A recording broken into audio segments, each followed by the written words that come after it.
우리 성도님, 우리 봉드리교회 가족 여러분 모두 한 주간 잘 보내셨습니까?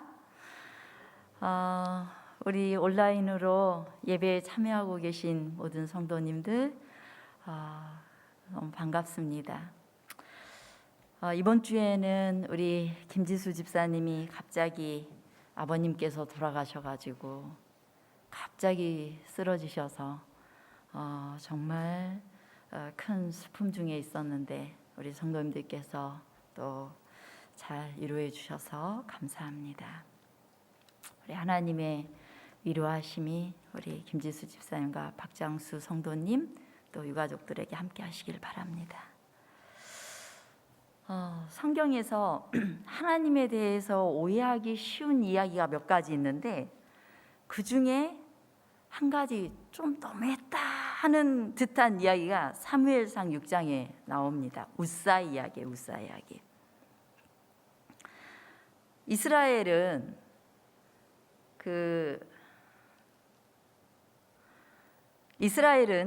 블레셋과의 전쟁에서 법궤를 뺏겼고 또 하나님의 도우심으로 그 법궤를 다시 찾게 됩니다. 근데 이 법궤는 예루살렘 성에 들어오지 못하고 무려 20년 동안 기럇 여아림에 있는 아비나답이라는 사람 집에 보관이 됩니다.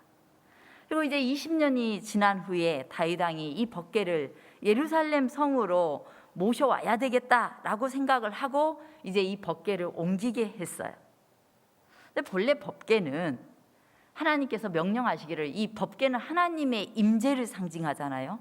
하나님 같은 존재로 상징이 되었기 때문에 이 법궤는 특별히 구별된 제사장들만 옮길 수 있는 것이었어요. 그래서 그 제사장들이 직접 법궤를 메고서 이동할 때는 옮겨야만 됐습니다. 그런데 이제 다윗 왕의 명령에 의해서 법궤를 소가 끄는 수레에다 실었고 도중에 문제가 생겼어요. 법궤를 실은 이 수레를 끌던 소가 갑자기 뛰는 거예요. 그럴 때 그 아비나답의 아들이었던 우사는 이 법궤가 떨어질까 봐서 얼른 손으로 잡았습니다. 잘못했어요? 잘못 안 했어요? 법궤가 흔들거리고 떨어지려고 하니까 딱 잡았어요. 근데 우사가 어떻게 됐죠? 그 자리에서 즉시 죽었습니다. 왜 하나님께서 우사를 죽이셨을까요? 이것을 하나님 너무 무자비한 분 아니야? 이런 생각을 할 수 있게 됩니다. 법궤는 제사장 외에 그 누구도 만질 수 없는 하나님께서는 정말 너무나 거룩하신 분이셔서 감히 어떤 인간하고 함께 하실 수 있는 분이 아니에요. 그런데 그 하나님께서 이 땅에 사람과 함께하기 위하여 임재하셨는데 하나님이 함께하기 위해서 세우신 것이 성소, 성전입니다. 그곳에 특별히 지극히 거룩한 성소, 지성소 안에 법궤를 두심으로 하나님의 임재하심을 상징하고 있었어요.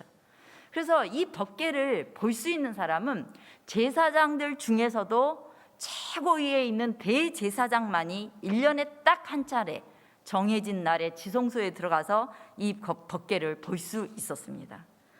그마저도 그 법궤를 보러 갈 때에는 혹시 죄 있는 상태에서 법궤를 보면 죽을 수 있기 때문에 대제사장의 발목에다가 방울을 달고 끈을 매달았어요. 그래서 안에서 이 방울 소리가 안 들리면은 이 사람이 죽었구나 생각하고 끈으로 잡아 빼야 됐거든요. 하나님의 거룩하심은 바로 그런 것이었습니다. 그런데 그 거룩한 법궤를 무려 20년 동안 누구 집에 두었어요? 아비나답의 집에 두었어요. 우사는 20년 동안 이제 그 가정에서 자라고 또 살면서 법궤를 늘 봤을 거예요. 그러니까 이 우사는 이 법궤가 아주 익숙해져 버린 겁니다. 익숙해지다 보니까 대제사장만 그리고 제사장들만 그거를 옮길 수 있다라는 사실, 그것을 알고 있었음에도 불구하고 이 법궤를 쉽게 생각해 버린 거예요. 우리는 어떤 문제든지 오랜 시간이 지나면 익숙해지고 또 쉬워집니다. 오랜 세월 우리가 가르치는 거 아주 쉬워지죠. 익숙해져요. 제가 이렇게 설교를 하는 거 맨 처음에는 얼마나 어려웠겠어요? 그런데 하다 보니까 더 쉬워졌어요. 맨 처음에 여러분들이 교회 맨 처음 들어왔을 때 예배 드리는 거 쉬웠어요? 어려웠어요? 엄청 어려웠어요. 찬미도 모르겠고 말씀도 뭔 말인지 하나도 모르겠고 어려웠어요. 그런데 익숙해지니까 쉬워진 겁니다. 근데 쉬워진 거하고 쉽게 생각하는 건 다른 문제예요. 제가 설교하는 것이 훨씬 쉬워졌어요, 처음보다. 그런데 설교하는 걸 쉽게 생각하면 어떤 현상이 일어날까요? 아무렇게나 막 해도 된다라는 생각을 해요. 설교할 때 아무거나 갖다 붙이고 대충 준비해가지고 이렇게 해도 된다라는 생각을 하게 돼요. 그런데 누구의 말씀을 대언하고 있는 건데? 하나님의 말씀을 대언하고 있는 건데 오랜 세월 했다고 해서 쉽게 생각하면 안 되는 거예요. 쉬워지는 거하고 쉽게 생각되는 거는 다른 문제예요. 그래서 우리는 예배에 대해서도 점점 무감각해질 수 있는데, 여러분들께서 하나님을 믿고 나서 제일 많이 들은 이야기가 뭡니까? 제일 많이 들은 이야기가 뭐예요? 하나님의 사랑, 예수님의 사랑, 그리고 십자가 이야기.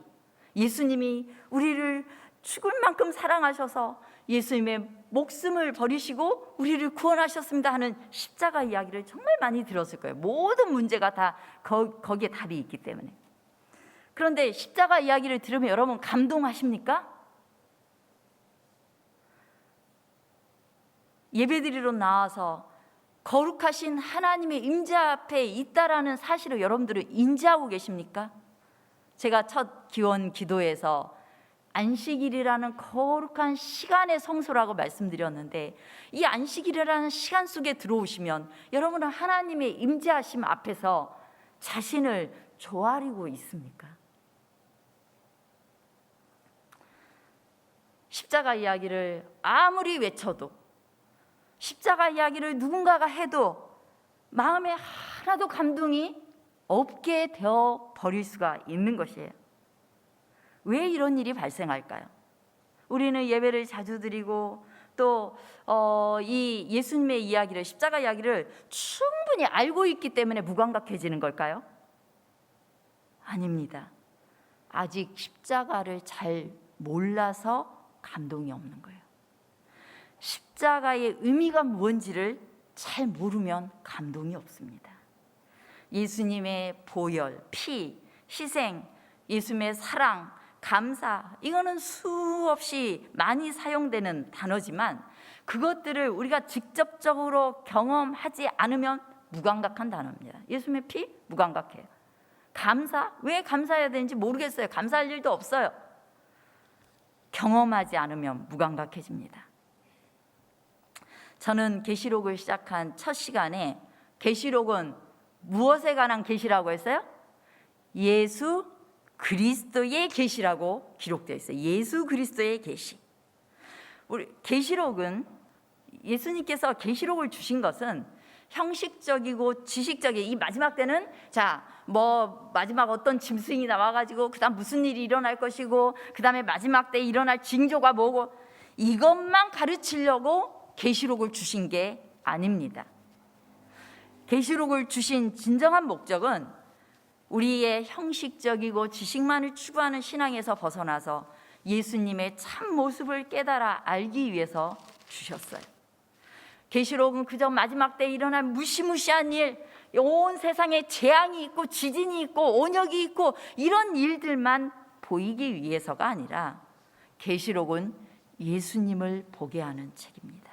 그래서 우리는 계시록을 통해서 예수님을 만나고 발견해야 돼요.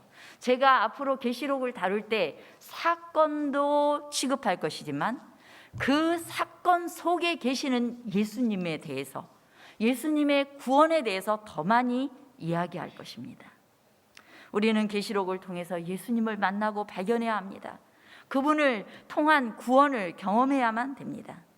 저는 이 시간 특별히 예수 그리스도의 피를 통해 이루신 놀라운 일들을 살펴보고자 합니다.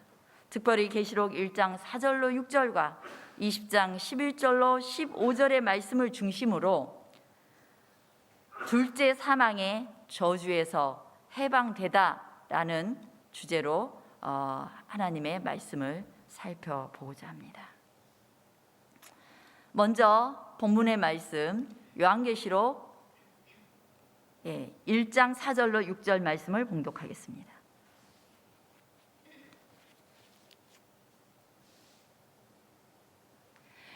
요한은 아시아에 있는 7 교회에 편지하노니 이제도 계시고 전에도 계셨고 장차 오실 이시며 그의 보좌 앞에 있는 7 영과 또 충성된 증인으로 죽은 자들 가운데에서 먼저 나시고 땅의 임금들의 머리가 되신 예수 그리스도로 말미암아 은혜와 평강이 너희에게 있기를 원하노라. 우리를 사랑하사 그의 피로 우리 죄에서 우리를 해방하시고 그의 아버지 하나님을 위하여 우리를 나라와 제사장으로 삼으신 그에게 영광과 능력이 세세토록 있기를 원하노라. 아멘. 계시록 1장 4절로 6절의 말씀은 요한이 이 계시록을 쓰면서 정말 모든 성도들, 이 7 교회는 사실상은 요한 초대교회, 예수님 이후의 초대교회부터 해서 마지막 예수님 재림하실 때까지의 교회를 상징하고 있는 교회예요. 곧 모든 역사를 통하여서 하나님의 교회, 하나님의 자녀들에게 이루어지기를 간절히 바라는 소망을 지금 계시록 1장 4절로 6절에서 담고 있습니다. 이것은 요한의 소망이기도 하지만 예수 그리스도의 소망이기도 합니다. 예수님의 저와 여러분을 위해 이루고자 하시는 그 소망이 이 계시록 1장 4절로 6절에 담겨 있는데요. 먼저 이 본문에는 삼위 하나님의 인사로 이제 시작을 하고 있습니다. 삼위 하나님의 인사로서 교회를 축복하고 있는데요. 세 분 하나님이 여기에 나와요. 지금 첫 번째, 이제도 계시고 전에도 계셨고 장차 오실 이 누구일까요? 성부 아버지 하나님을 가리킵니다. 이제 현재도 계시고 전에도 계셨고 장차 오시는 이이신데 그분은 모든 역사의 주관자로서 전능하신 아버지 하나님께서 종말적 심판의 주관자이심을 드러내고 있어요. 그래서 이 계시록을 쓰고 있는 이분께서 미래에도 역시 종말 때까지 모든 것을 주관하고 계시는 하나님을 지금 나타내고 있는 거예요. 그 다음에 두 번째로 나타나는 모습은 그의 보좌 앞에 있는 7 영입니다. 잘 리모컨이 항상 먹히질 않아서 그의 보좌 앞에 있는 7 영이라는 표현을 하고 있는데 계시록 5장 6절에는 온 땅에 보내심을 입은 하나님의 7 영이라고 묘사되어 있어요. 누구일 것 같아요? 성령 하나님을 가리켜요. 그런데 보좌 앞에 있는 7 영인데 이 7 영은 온 땅에 보내심을 입은 하나님의 7 영이에요. 곧 모든 하나님의 백성들이 구원받아서 하늘까지 가도록 매 순간 상간마다 우리를 인도하고 계시는 성령 하나님을 가리키고 있어요. 그런데 왜 성령 하나님을 7 영이라고 묘사하고 있을까요? 8 영도 아니고 12 영도 아니고 왜 그랬을까요? 이것은 어쩌면 7 교회하고도 연관이 있습니다. 7 교회는 예수님 이후에 초대교회에서부터 마지막 예수님 재림하실 때까지의 모든 지구 역사에 있는 하나님의 교회고 하나님의 백성들이에요. 그 7 교회와 함께하고 계시는 7 영인 거예요. 그런데 특별히 이 7 영이 왜 성령을 7 영으로 묘사하고 있는지는 이사야서 11장 2절에서 우리가 찾아볼 수 있어요. 이사야 11장 2절입니다. 여호와의 신 곧 지혜와 총명의 신이요 모략과 재능의 신이요 지식과 여호와를 경외하는 신이 그 위에 강림하시리니. 네, 여기에 지금 무엇의 신이라는 표현이 나와 있어요. 근데 지금 여기에는 지금 6개가 있어요. 지혜, 총명, 모략, 재능, 지식, 여호와를 경외하는 신. 6개밖에 없어요. 근데 실제로 이것보다 더 원어에 가까운 70인 번역 성경에는 경건의 신이라는 그 표현이 하나 더 있어요. 그래서 그걸 경외의 신이라는 것이 번역이 안 되어 있는데 그것이 하나 더 있어서 이 이사야 11장 2절은 성령의 활동하는 분야예요. 성령께서 어떻게 활동하시는지가 7가지로 나와 있는 것입니다. 그 성령을 7명 이렇게 묘사한 이유는 7교회에서 이렇게 지혜로, 청명으로, 모략으로, 재능으로, 지식으로, 또한 경외함으로, 경건으로 이렇게 우리 하나님의 백성들을 섬기고 계시는 하나님의 성령의 활동 내용을 가리키기 위해서 7용으로 묘사되고 있는 것이에요. 자, 이제 성령이 등장했고 아버지 하나님이 등장했는데 마지막으로 성자 하나님이 등장하겠죠. 성자 하나님은 충성된 증인으로 죽은 자들 가운데서 먼저 나시고 땅의 임금들의 머리가 되신 예수 그리스도라고 표현되어져 있습니다. 예수님이 충성된 증인으로 묘사되고 있어요. 증인이라는 이 단어는 본래는 그냥 증인이라는 뜻이에요. 마르티스라는 단어가 증인이라는 뜻인데 초대교회의 많은 사람들이 예수님을 증거하다가 죽임을 당했어요. 순교를 당하게 되었어요. 그때부터 이 증인이라는 단어는 순교자, 죽기까지 증거한 사람을 뜻하는 단어가 되었습니다. 그래서 예수님을 첫 번째 순교자로 간주하고 있는 것이에요. 예수님께서는 이제 죽기까지 하나님의 사랑을 증거하신 분으로 순교자가 되어주셨고, 그리고 부활하셔서 이 세상을 통치하시는 분으로서 예수 그리스도가 계심을 이제 요한계시록 서두에서부터 묘사하고 있어요. 이 하나님을 특별히 우리에게 보여주시는 이유는 너희들 염려하지 말아라. 하나님께서 모든 것의 주관자이시고, 그리고 성령을 통하여서 너희들을 지혜롭게 하고 지식 있게 하고 경건하게 하고 그런 모든 활동들을 내가 하겠다라는 약속이 있고, 그리고 우리 예수님께서 세상의 권세자시고 왕이 되셨음을, 이미 왕이 되셨음을 우리에게 말씀하시면서 우리의 모든 마음을 두렵게 하지 말라고 말씀하고 있어요. 그래서 이 삼위 하나님으로 말미암아 지금 요한은 은혜와 평강이 있기를 축복하고 있습니다. 은혜와 평강, 그 은혜는 하나님께서 주시는 거예요. 하나님께서 그냥 주시는 선물이에요. 그 은혜는 예수 그리스도이십니다. 예수 그리스도를 만남으로 우리의 삶에 온전한 평안이 이루어지기를 간절히 요한은 소망하고 있고, 예수님께서 그것을 우리에게 주고자 하시는 거예요. 여러분, 우리가 신앙을 한다는 건 무엇입니까? 예수 그리스도를 믿음으로 하나님께서 우리에게 너무나 좋으신 생명이신 예수 그리스도를 만나게 되므로 그 선물에 감격하여서, 감사해서 내가 지금 처한 모든 상황을 압도할 수 있을 만한 어마어마한 선물을 받은 우리의 삶에 기쁨이 넘치는 거예요. 감사가 넘치는 거예요. 비록 내가 아플지라도 하나님께서 주신 구원에 비하면, 하나님께서 주신 예수 그리스도의 사랑에 비하면 아무것도 아닌 것이 돼요. 너무나 감사한 겁니다. 이래도 감사하고 저래도 감사한 것입니다. 그러고 나면 내 마음에 평안이 임하게 되는 것이에요. 은혜와 평강이 우리에게 임하기를 간절히 바라고 계시는 것입니다.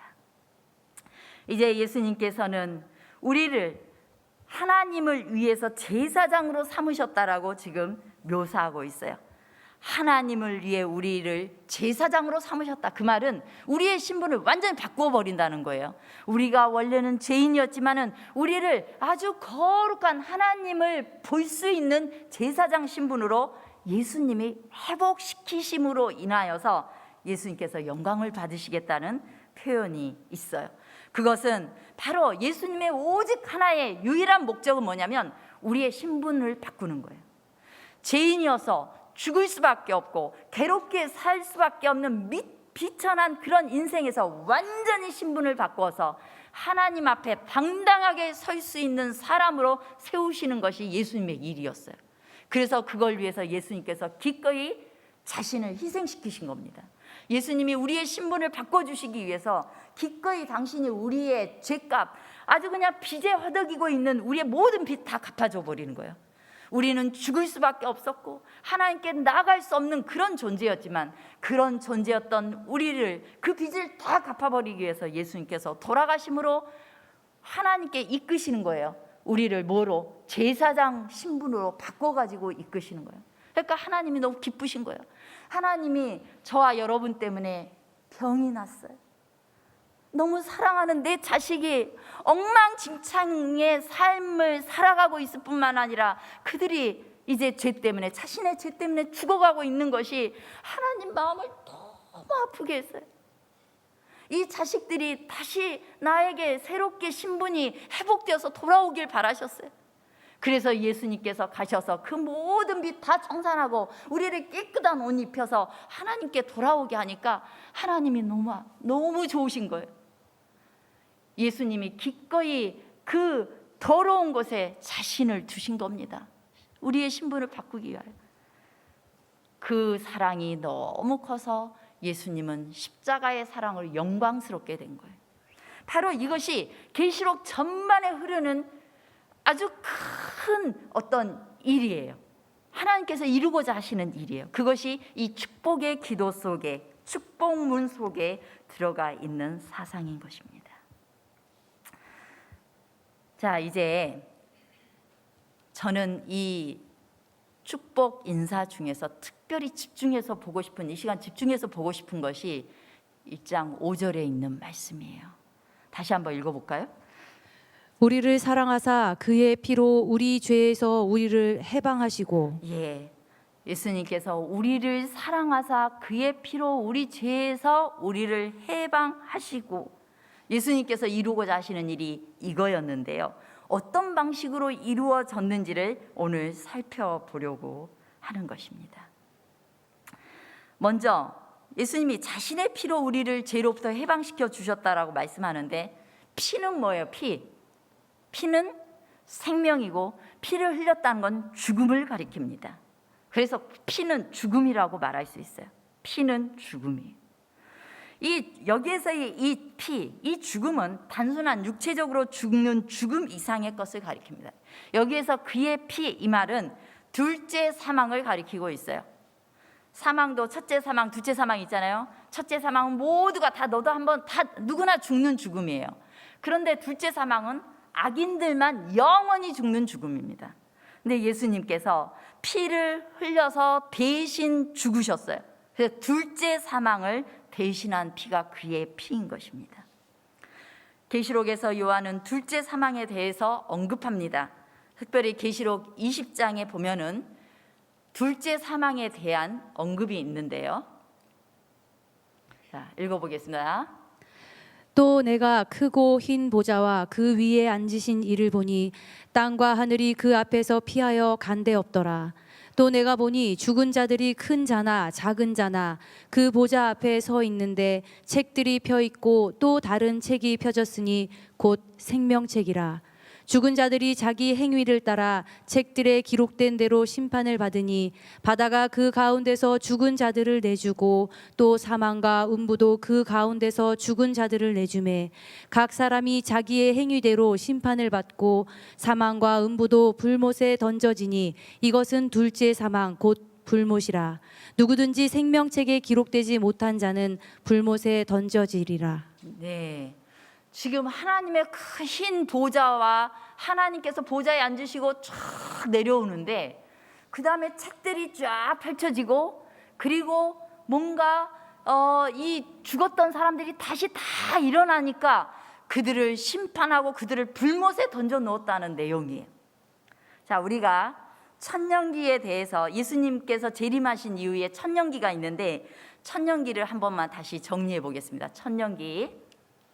자, 예수님께서 재림하실 때에는 무슨 일이 일어나요? 예수님이 이 땅에 온 천천만만의 천사와 함께 이 땅에 임하실 때 죽었다가, 예수님 잘 믿다 죽었던 사람은 부활을 합니다. 그리고 의인들은 예수님과 같이 하늘로 승천해요. 그때에 예수님을 거절하고 믿지 않았던 악인들은 다 죽게 됩니다. 그리고 오랜 세월 동안 인간들을 미혹했던 사단은 이 지구에 감금되게 돼요. 그게 재림 때 일어난 일이에요. 그리고 이제 하나님의 백성들은 천년기 동안 하늘에 가죠. 천년기 동안 사단은 이 지구에 갇혀 있어요. 악인들은 다 죽어 있어요. 성도들이 하늘에 가서 세상을 심판해요. 나는 어떻게 구원받았는지, 악인들은 어떻게 죽을 수밖에 없었는지, 이거에 대한 심판을 다 합니다. 그리고 나서 천년기가 지나면 하늘에서부터 이제 새 예루살렘 성이 쫙 내려와요. 그때 이 땅을 새롭게 창조하실 것인데, 새 예루살렘 성이 내려오고, 그리고 죽은 악인들이 다시 부활을 하게 됩니다. 왜냐하면 내가 왜 죽을 수밖에 없는 존재인지를 알아야 되기 때문에. 재림 때 죽은 악인들의 죽음은 첫째 죽음이에요. 그러나 재창조할 때 죽은 악인들이 부활해서 다시 죽어야 돼요. 그게 둘째 죽음을 죽어야 되는데요. 그때 악인들이 완전히 소멸하게 될 것이고, 이제 새 하늘과 새 땅이 새로 세워질 것입니다. 그런데 한번 상상해 보시기 바랍니다. 무적행 지구에서 풀려난 사단은 이제 악인들이 다시 부활하니까 자기 혼자 지구에 갇혀 있다가 자기의 수하에 있던 악인들이 다 부활하니까 신이 났어요. 야, 우리가 저 예루살렘 성을 무기로 탈취하자. 이렇게 해서 이제 악인들이 다시 예루살렘 성을 공격하기 위해서 모일 것입니다. 예루살렘 성이 악인들에게 포위되었을 때, 그때 하늘에서부터 불이 내려와서 저희들을 영원히 소멸할 것이에요.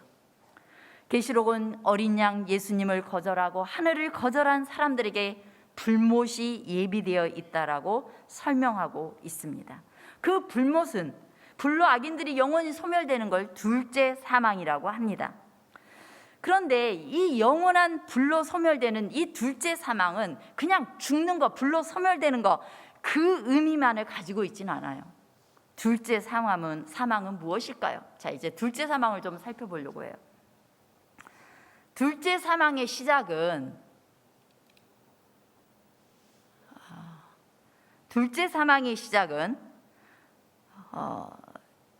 신보좌에 앉으신, 제가 이 PPT가 신보좌에 앉으신 하나님의 모습에서부터 시작이 됩니다. 이제 하나님의 모습이, 우리가 하나님 보고 살 수가 없잖아요, 죄인들이. 그런데 하나님께서 정말 적나라하게 보좌에 앉으셔서 이 땅에 임하시는 것입니다. 그때 하나님의 모습이 완전히 공개되고 밝게 드러난 하나님의 실체를 대하게 될 때 사람들마다 어떤 생각을 하게 될까요? 악인들은 이 광채나는 하나님의 모습을 보면서 도망가고 싶은 겁니다. 견딜 수가 없는 것입니다.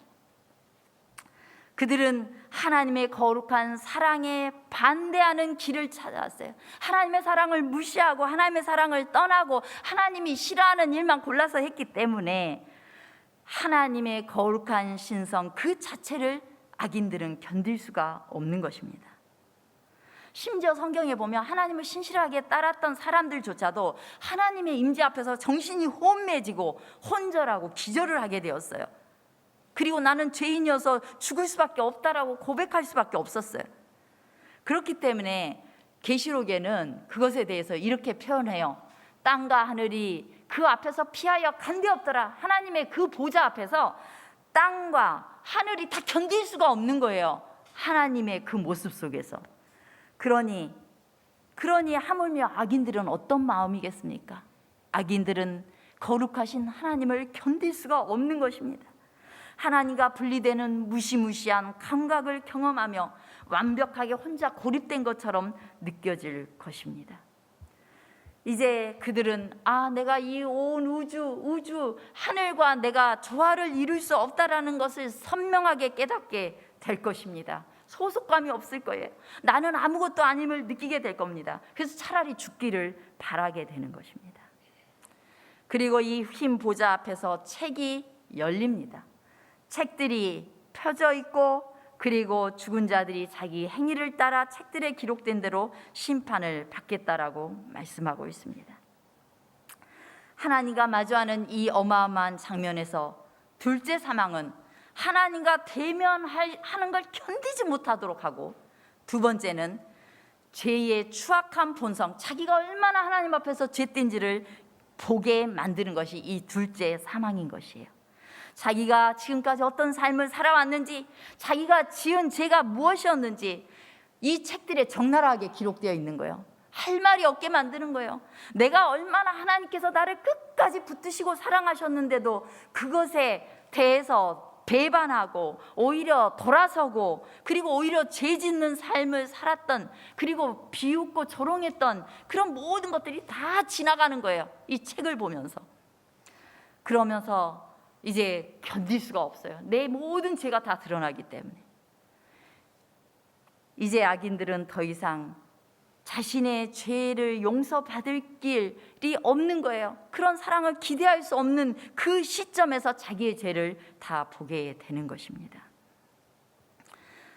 자신의 저지른 죄가 기록된 그 책에 의해서 심판받기 위해서 하나님의 보좌 앞에서 이제 서 있는 악인들을 상상해 보시기 바랍니다. 그들은 그동안 자기들이 했던 모든 일들을 보고 그 모든 죄가 하나님 앞에 드러날 것입니다. 이제 안타까운 사실은 그 둘째 사망을 우리의 일상의 삶에서 우리가 조금씩 경험하고 있다는 거예요. 여러분, 지금 둘째 사망의 경험을 갖고 계십니까? 이 천년기 끝에 있는 이 둘째 사망은 그냥 고통스럽게 죽는다, 요 개념이 아니에요. 하나님 앞에, 그 순결하고 거룩하신 하나님 앞에 내 죄가 적나라하게 드러나니까 자기가 견딜 수 없는 거예요. 존재감이 없을 뿐만 아니라 하나님께 그 거룩함에 소속되지 않는 거예요. 하나님과 분리되어 있다라는 느낌이 그들을 견딜 수 없게 만드는 것입니다. 그런데 우리의 마음속에서 하나님과 평화롭지 않으면 우리는 늘 이 죄책감을 가지고 살아가요. 비밀스러운 내 내면의 죄는 평안과 공존할 수 없습니다. 평안은 우리가 자신의 죄를 전적으로 고백하고 죄 짓는 일을 그만둘 때 임하는 것이 평안이에요. 그런데 우리가 늘 알면서도 짓는 죄 있죠. 맨날 이러면 안 되는데, 이러면 안 되는데 하면서 짓는 죄. 그리고 빤히 알면서도 끝내는 내 죄의 본성에 져서 짓는 죄. 이런 모든 죄들을 지을 때 안식일에 이러면 안 되는데, 이러는데 딱 짓는 죄. 이런 것들이 다 어때요? 내 내면을 괴롭히는 거예요. 하나님과 분리되어 있다는 느낌을 갖게 되는 거예요. 그 느낌이 바로 이 둘째 사망의 경험에 해당되는 것이에요. 우리는 자신의 습관이나 생각, 감정 등이 잘못된 줄 알면서도 자꾸만 그쪽으로 기우는 성향 때문에 죄책감을 느끼고 자신이 부정하다고 생각합니다. 하나님과의 개인적인 관계를 맺는 일과 충실한 그 그리스도인 생활에는 그 모든 죄책감이 방해가 되는 것이에요. 우리는 과거 많은 실패를 경험했고, 실패한 과거는 우리를 더 위축되게 만들고, 우리는 가끔 하나님과 분리되어 있다라고 느끼면서 살아갑니다. 둘째 사망의 아픔을 조금이나마 경험하고 있는 것입니다. 이렇게 연약한 우리의 슬픈 인생을 위해서 예수님께서 해방해 주시는 길을 내셨다는 거예요. 제가 여러분들에게 지금 둘째 사망 이야기하는 건 협박하려고 드리는 이야기가 아니에요. 하나님과의 분리 앞에서 느껴질 그 엄청난 그 감정을 지금 예수님께서 해방시키시고 우리를 구원해 내실 길을 마련하셨다는 것을 여러분들에게 말씀해 드리고 싶어서 지금 이 주제를 다루고 있는 것입니다. 자, 여기 십자가, 자신 대신 우리를 선택하신 예수님. 지금 예수님께서 우리를 사랑하사 그의 피로라는 이 구절에는 어마어마한 내용이 들어있어요. 예수님이 우리를 사랑했는데 자기보다 우리를 더 사랑했어요. 자기 생명을 버리서라도, 아니면 내가 더 고통, 네가 받을 고통 내가 가져서라도 너 살게 하고 싶은 것이 예수님의 사랑이었어요. 우리를 사랑하사 그의 피로, 우리를 사랑하사, 이 말씀은 우리를 사랑하사 십자가의 죽으심으로 둘째 사망에서 우리를 해방하셨다라고 읽을 수 있는 구절입니다. 십자가에서 하나님과 분리되는 그 저주를 느끼는 그 둘째 사망을 예수님께서 경험하셨어요. 예수님은 본래 하나님이잖아요. 하나님과 한 분이시잖아요. 근데 하나님과 한 분이시네, 그분들이 분리된다는 게 이해돼요? 절대로 상상할 수 없는 일이었습니다. 우리는 예수님이 죽으심을 생각할 때, 십자가를 생각할 때 맨날 무슨 생각이죠? 채찍에 맞아가지고 피 흘리는 모습, 가시면류관, 그 사이로 흐르는 핏방울, 손과 발에 막 박힌 못, 아유 얼마나 아프셨을까, 아이고 아프셨겠다, 이렇게 생각을 해요. 그런데 고통으로만 보자면, 육신적 고통으로만 보자면 예수님보다 더 고통스러운 사람 있었을까요, 없었을까요? 있었습니다. 보통 십자가형이 단번에 안 죽어요. 보통 7일에서 길게는 한 달까지라도 갔대요. 7일에서 한 달까지 매달려 있는 세월 동안 있는 사람이 더 고통스러웠어요. 근데 예수님은 단번에 돌아가셨어요. 그날 십자가에 달려시고 바로 몇 시간 후에 돌아가셨거든요. 육신적 고통으로 따지면 다른 사람이 더 고통스러웠어요. 그래서 우리가 십자가를 볼 때 갈바리에 가신 그 피 흘리는 예수님, 이것만 생각할 게 아니에요. 예수님을 정말 죽게 한 것, 둘째 사망의 고통이었습니다. 예수님의 그 둘째 사망, 그 고통은 어디에서 시작됐냐면 겟세마네 동산에서부터 시작되었어요. 마태복음 26장 38절입니다. 리모컨을 누르고 나면 또 한참 후에 나오기도 합니다, 이게. 그래서 기다려야 돼요. 마태복음 26장 38절입니다. 이에 말씀하시되 내 마음이 매우 고민하여 죽게 되었으니. 이것은 겟세마네 동산에서 예수님이 내 마음이 정말 고민해서 죽게 되었다라고 고백하고 있어요. 십자가에 달리시기 전날 밤, 이제 예수님은 겟세마네에서 죽어가고 계셨어요. 예수님을 극심하게 고민하게 만들었던 것은 무엇이었을까요? 예수님은 영혼의 구원에 대해서 영혼의 죽음에 대해서 고민하고 있었어요. 내가 십자가에 죽는다는 것은 온 인류의 죄를 다 책임진다는 것인데, 그 책임지고 죽는 것은 둘째 사망이었던 거예요. 그 둘째 사망은 하나님과의 분리를 경험하는 것이었어요. 그것이 견딜 수가 없었던 것입니다. 예수님은 단지 고통스러운 게 견딜 수 없었던 게 아니라 하나님과의 분리를 견딜 수가 없었어요. 그래서 이사야서에 보면은 이 예수님의 십자가를 영혼하고 연결시키고 있습니다. 한번 읽어볼까요? 여호와께서 그에게 상함을 받게 하시기를 원하사 질고를 당하게 하셨은즉 그의 영혼을 속건 제물로 드리기에 이르면 그가 자기 영혼의 수고한 것을 보고 만족하게 여길 것이라. 그가 자기 영혼을 버려 사망에 이르게 하며 범죄자 중 하나로 헤아림을 받았음이라. 그러나 그가 많은 사람의 죄를 담당하며 범죄자를 위하여 기도하였느니라. 그의 영혼을 속건 제물로 드리고 자기 영혼의 수고한 것을 보고 만족하게 여길 것이고 그가 자기 영혼을 버렸다라고 말씀하고 있는데, 예수님의 모든 십자가의 고난과 사망은 영혼을 중심으로 이루어졌습니다. 그분의 고난은 영혼의 고난이었어요. 내면의 극심한 고통에 대해서 이사야는 묘사하고 있는 것입니다. 그래서 예수님께서는 하나님, 이 잔을 나에게서 지나가게 해 주십시오라고 기도할 수밖에 없었어요. 너무나 영혼의 고통이 커서. 이것은 둘째 사망의 고통이었기 때문인 것입니다. 이제 그 고통에 대해서 시대의 소망은 이렇게 묘사합니다. 타락한 인류의 죄짐을 당신이 지셔야만 하였다. 죄를 알지도 못하는 그분이 우리 모든 사람의 죄를 지셔야만 하였다. 죄가 그분에게 매우 무섭게 보이는 그만큼 그분이 지셔야 할 죄악의 무게는 컸으며 그분은 이것이 당신을 아버지의 사랑에서 영원히 쫓아내지는 않을까 염려하도록 유혹받았다. 범죄에 대한 하나님의 진도가 얼마나 무서운가를 깨달으시고 예수께서는 내 마음이 심히 고민하여 죽게 되었다고 부르짖으셨다. 예수님은 정말 두려웠어요. 하나님은 순결하시고 거룩한 분이셔서 죄와 함께 거할 수 없는 분이었어요.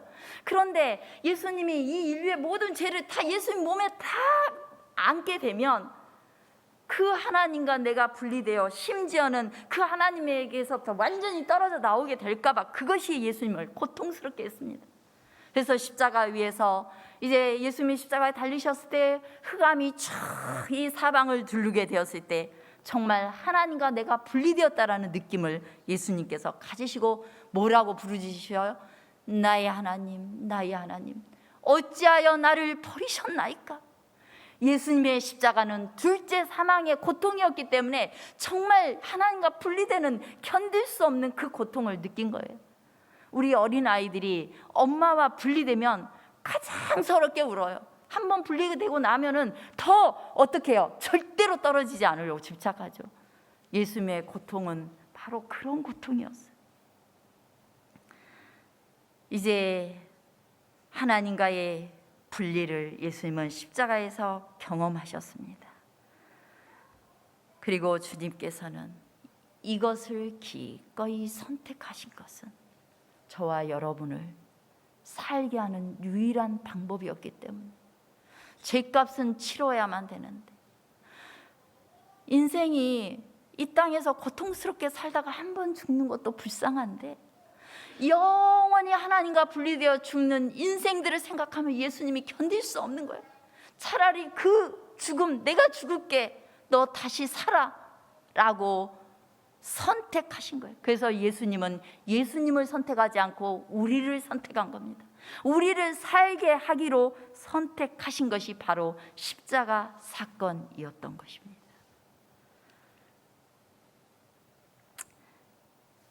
계시록 1장 5절을 다시 보면 예수님의 피로 우리를 해방하셨다라고 말씀하고 있어요. 해방시키다 라는 말은 풀어주다, 놓아주다, 묶여있거나 갇혀있거나 매여있는 것으로부터 자유롭게 해주다라는 의미를 가지고 있습니다. 그러면 어떤 것에서부터 우리를 해방시켰다는 것일까요? 첫 번째는 죄의 속박에서부터 해방시켜 주었다는 거예요. 요한복음에 보면은 죄를 범하는 자는 다 죄의 종이라고 했어요. 종이라는 건 뭡니까? 주인이 시키는 대로 하는 사람이 종입니다. 우리는 여러분 죄 안 짓고 싶은데 죄가 지어져요? 안 지어져요? 지어져요. 나 죄 안 짓고 싶어요. 착하게 살고 싶어요. 근데 내 마음에서 죄가 지어져요. 왜 그래요? 주인이 시키는 게 그거여서 그래요. 내 마음에는 원이지만은 내 마음대로 할 수 없는 거예요. 주인이 시키는 대로 사는 게 종의 삶인 것입니다. 그래서 우리는 스스로 죄를 안 짓고 살아갈 수 없는 그런 존재였는데, 예수님께서는 우리를 죄의 종으로부터 완전히 해방시켜 주겠다는 것이에요. 옛날 6월절, 이제 하나님의 백성들이, 이스라엘 백성들이 예수님의 피를 상징하는 어린 양의 피를 이렇게 묻혔을 때, 그날 밤에 하나님의 백성들은 애굽에서부터 완전히 나오게 돼요. 종되었던 애굽에서 풀려나게 되는 것입니다. 예수 그리스도의 십자가를 통해서 우리는 더 이상 사단의 종, 죄의 종이 되지 않도록 우리를 해방시켜 주시겠다고 하나님께서 약속하신 거예요. 그 다음에 두 번째 우리를 해방시키는 것은 죄의 영향으로부터 해방시켜 주시겠다는 것입니다.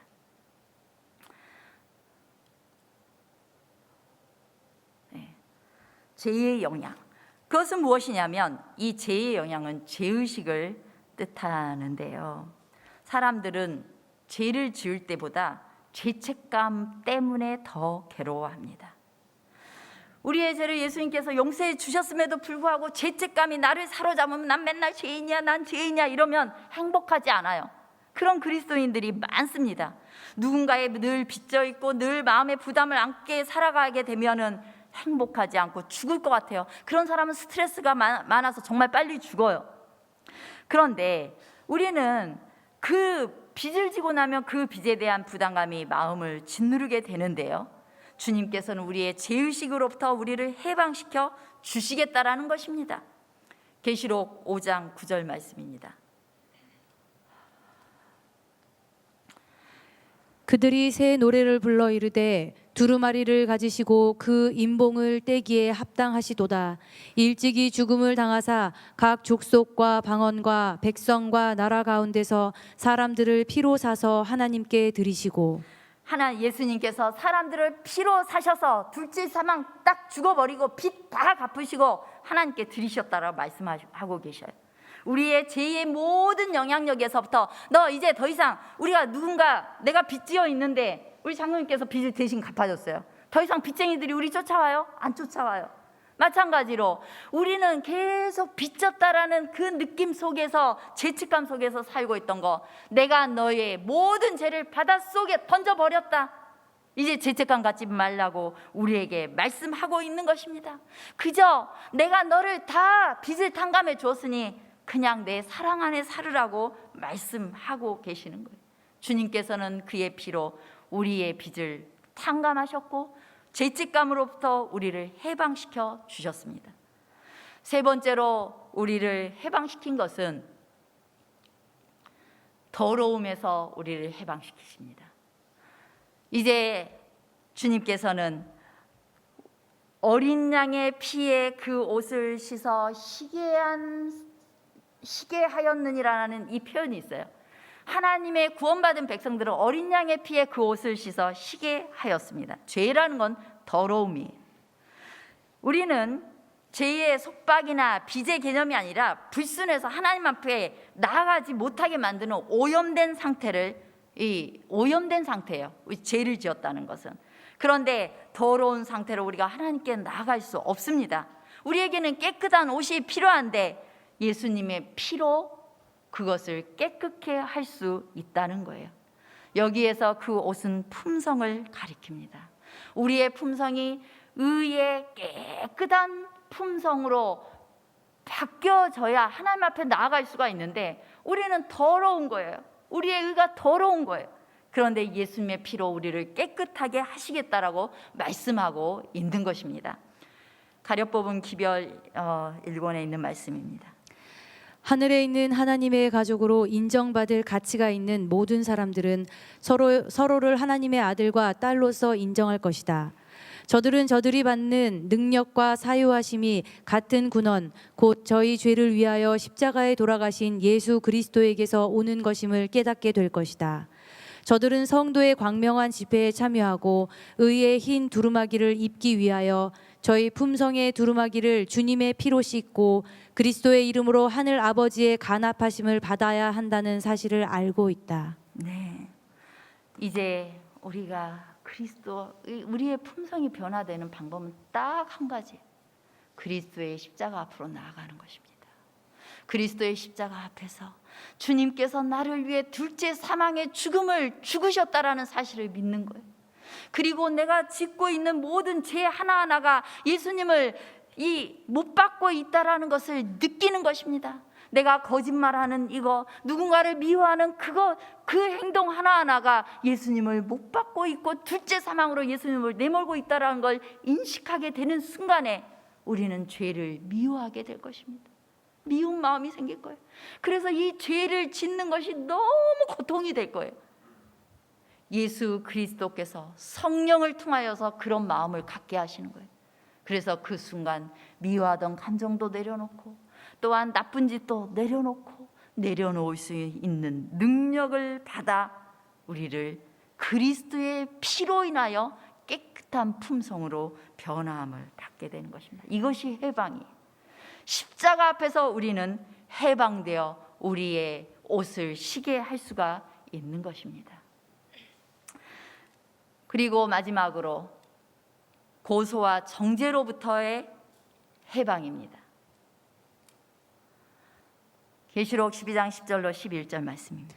내가 또 들으니 하늘에 큰 음성이 있어 이르되 이제 우리 하나님의 구원과 능력과 나라와 또 그의 그리스도의 권세가 나타났으니 우리 형제들을 참소하던 자 곧 우리 하나님 앞에서 밤낮 참소하던 자가 쫓겨났고 또 우리 형제들이 그 어린 양의 피와 자기들의 증언하는 말씀으로써 그를 이겼으니 그들은 죽기까지 자기들의 생명을 아끼지 아니하였도다. 예, 이제 마지막 때에 하늘로부터 우리에게 이제 임할 때, 하나님께서 이 땅에 임할 때 우리를 참소하던 자는 영원히 쫓겨날 것인데 우리를 참소하던 자는 사단이죠. 마귀는 참소하는 자라는 뜻을 가지고 있고 사단은 대적하는 자라는 뜻을 가지고 있습니다.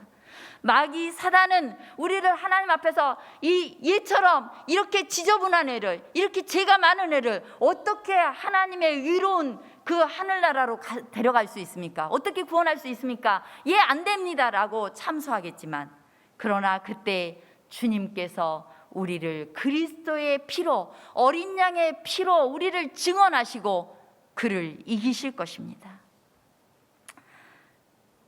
그것이 우리 스가랴서에 많이 있는데 제가 시간이 다 지나서 다루지는 않겠습니다.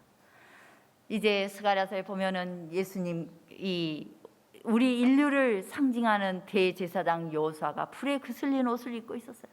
사단은 하나님 편에 서가지고 하나님의 오른편에 서서 보십시오, 죄인입니다, 절대로 하나님 구원할 수 없습니다라고 그를 비난하고 정죄했어요. 하지만 예수님께서 그를 다시 책망하십니다. 여호와께서 보시고 사단아, 내가 너를 책망하노라 라고 말씀하셔요. 그리고 내가 너의 죄악을 제거하여 버렸으니 너에게 아름다운 옷을 입히리라.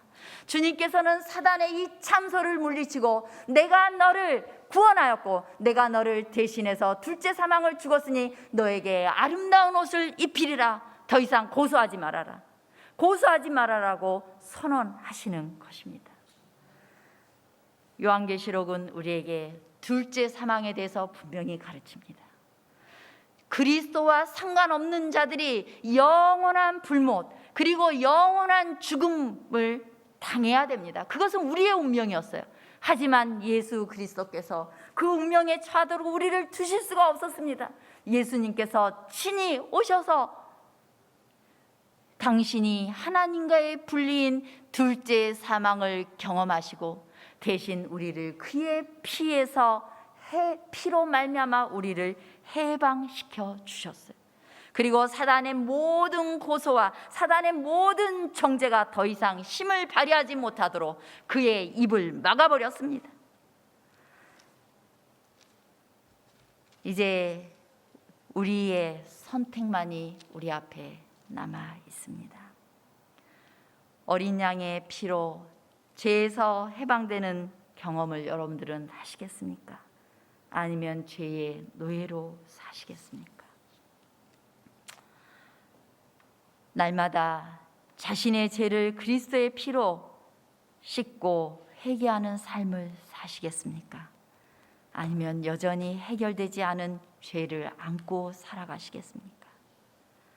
성령의 능력을 따라 매일 죄와의 싸움에서 승리하는 삶을 사시겠습니까? 아니면 죄의 본성에 끌려다니는 삶을 사시겠습니까? 여러분들의 이름이 생명책에 기록되기를 원하십니까? 아니면 불못의 영원한 사망에 들어가기를 원하십니까? 영원한 운명이 오늘 우리의 선택에 달려 있습니다. 예수님은 이미 우리를 위해서 둘째 사망 다 당하셨습니다. 그분을 믿는 자들에게는 정죄함이 없습니다. 영원한 생명을 주님께서 주시기로 작정하셨습니다. 그것은 우리가 받기만 하면 되는 것입니다. 오늘 우리가 겸손하게 예수 그리스도의 십자가 앞에서 예수님이 당하신 둘째 사망의 그 하나님과 분리되는 그 고통을 바라보며 나를 위해 죽으신 예수 그리스도의 그 은혜에 감격하는, 그 은혜에 감격하고 예수님을 그토록 죽게 만든 죄를 미워하는, 그리고 그 죄로부터 우리를 깨끗게 해주시도록 나를 주님께 내어드리는 일.